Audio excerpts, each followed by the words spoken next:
Thank you. Thank you. Number 120 and 236 on deck. Bingo. 120 to your right.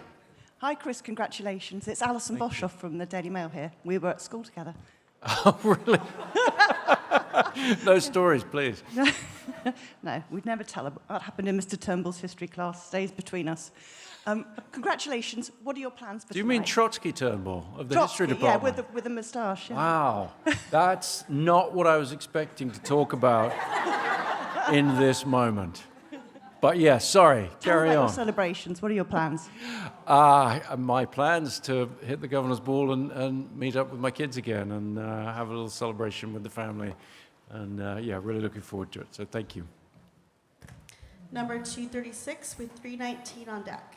Hi, Chris. Congratulations. Thank you. Alex Welch with A-Frame. I'm curious because I know that being a director really involves having confidence in your ideas and your vision. How has it been for you to see Oppenheimer be embraced by both audiences and now your peers at just the highest possible level? It's just the most incredible thrill. When you make a film on a large scale, obviously you have to believe there's some audience for it out there. But starting with the release of the film in July, the response from people around the world far exceeded anything that I'd imagined possible. And winning this recognition from my peers is just, the icing on the cake. It's just very, it's very important to me. It's really a wonderful finish to what's been an incredible year. So, thank you. Number 319 with 133 on deck. Here, sorry, I don't want to stand up because of the camera. Cristina Ibanez from Box Office Company and Webedia Group. I think it has been a long journey. You deserve an Oscar a long time ago, but also it has been a long journey telling this story. So what's your take on about making this movie, but also the real story now that the journey has ended? I think it's difficult to have perspective on something you're still in the middle of, really. And this has been a long journey for all of us. But as I was saying, starting with the response of audiences around the world to Oppenheimer, which far exceeded our expectations. The fact that particularly young people were coming to see the film, they were seeking it out on large format film. There were so many things that came together for us with this film. So it's been an incredible journey, incredible process. I don't think I have much perspective on it. Ask me again in 6 months or something, but thank you. Number 133. Hi, Christopher, in the back. How you doing? Hi. Hey, if you remember at the Critics' Choice Award, I asked you, are you ready for the Oscar? And you told me, don't jinx it. So, are you ready for the Oscar now? I am. Thank you, and thank you for not jinxing it. Yes, but no, I'm ready for it. Happy to receive it, and very, very grateful to the Academy. So thank you. So, what does it mean to have two now in your hands? It means I can do curls. They're very heavy.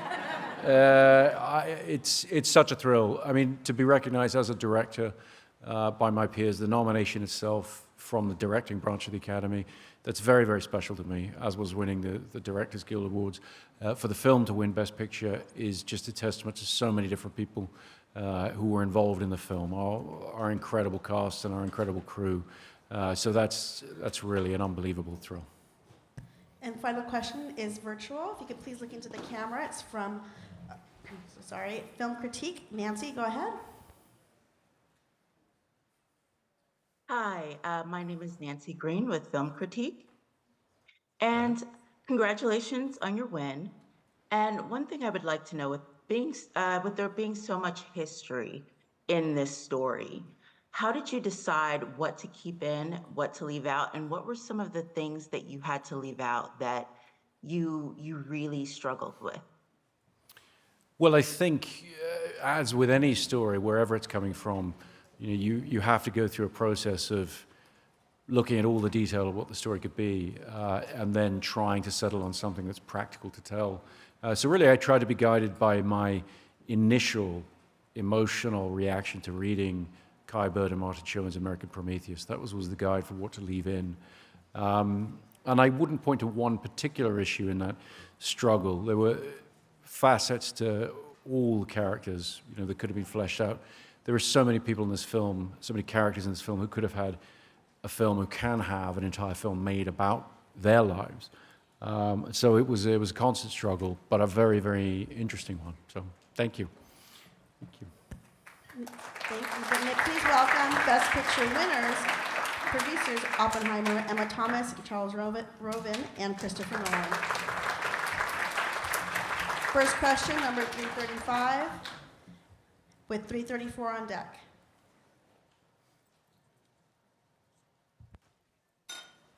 .353, apologies.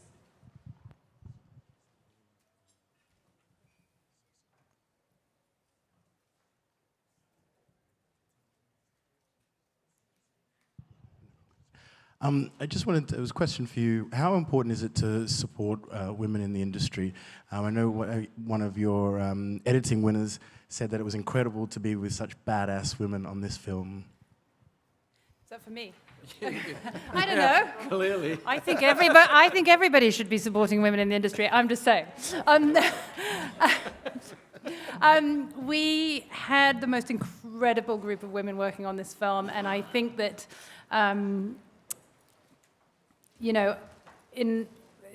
eventually I think we'll get to the point where we have sort of 50-50 representation across the board. We're not quite there yet, but we're getting there. I think things are getting a lot better than they were, and I'm very proud to have worked on a film that had so many fantastically talented women on it, and really the way that we do sort of bring more women in is to keep hiring and keep supporting. So yeah, it's an important thing. Next question, number 334, here to your right. Charles, hello. It's Sam Rubin from KTLA. You brought this book to Christopher. What was it about the source material? What was it about this book that made you think it could be the movie it ultimately became? Well, the book is a brilliant book. It won a Pulitzer Prize, but it was still a challenging piece of material. And I brought it to Chris and Emma because I just knew or felt very strongly that if they were interested, that Chris could write a great screenplay that would add dimension to the characters, give them heart and soul and flaws and genius. And then he would, working with Emma, further that when it was turned into a motion picture. So it worked out for sure. Next question, 271 with 190 on deck. Hello. So Chris, you mentioned the movie's being seen by a lot of young people, and that's very important. And there's a lot of artistic merits in the movie. But what will be the best legacy in terms of, I don't want to say message because people sometimes don't like to call what they do message, but in terms of what is going on, what can the young people to see this movie do in the future to just not have so much hate, not decide to attack other people or use guns that are everywhere right now?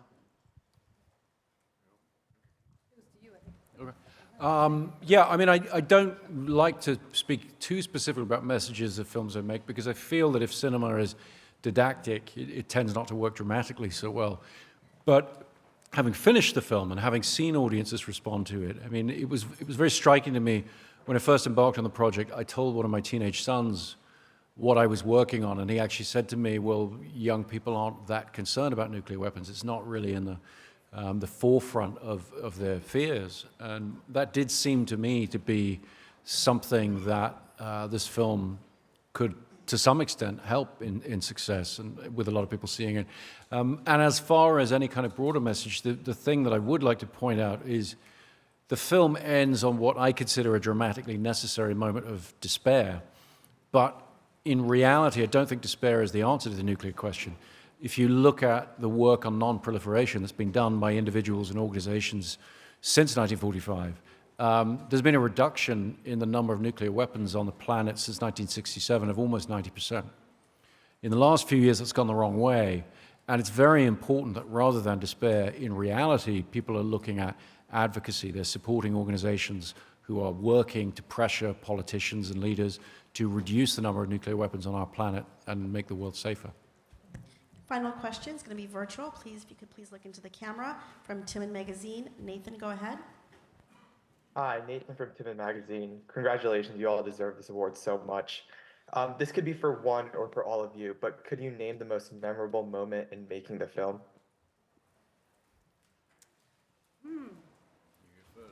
I'm going first, apparently. Gosh, there were so many. One of the things I love about my job is that, you know, and our jobs is that we get to live with the film from the very, very beginning to the very end, and there are so many memorable moments along the way, whether it be, you know, those sort of moments in prep where you know, Cillian agrees to play Oppenheimer, or when you start shooting and you get to see Los Alamos as built and imagined by, you know, our incredible production designer, Bruce de Jong. I think probably, for me, I will never forget the moment where I first saw the film, the first cut of the film, and I think it was the moment where I truly understood that this really worked, and I felt very good about, you know, the fact that it told a story that I felt was going to move audiences. You never quite know until you get to that point, and I think for me that was the moment where I'll always remember, the sort of the feeling at the end of that screening of sort of relief and excitement.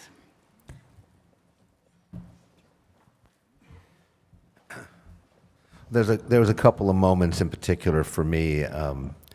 The first time I drove over to Chris and Emma's house to read the first draft that Chris wrote, and what he had done when he, with the character of Oppenheimer, wrote him in the first person, which I had never read a screenplay before that had the character talking in the first person, but it was actually the thing that I think makes the movie so special is how you relate to Oppenheimer through all of his journey from, you know, trying to figure out how to deal with the bomb to all of his character journey as well. So that was a very, very important and meaningful and memorable experience.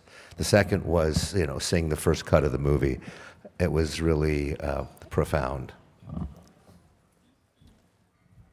I think for me it was really actually the first hair and makeup tests. There's something about seeing Cillian put that hat on, and Robert Downey Jr. with his head shaved back, and Emily Blunt in old age makeup. We did all that in the first test, and we shot it on the very first black and white IMAX film that had ever been made, and we projected it on an IMAX screen up at City Walk at Universal, and that was a very special moment. Special to realize what the actors were going to be able to do and that the thing was going to work, and to see that technical side of things that Hoyte was bringing to the table in the photography was remarkable, and that will always stay with me. But thank you very much. Congratulations. Thank you very much.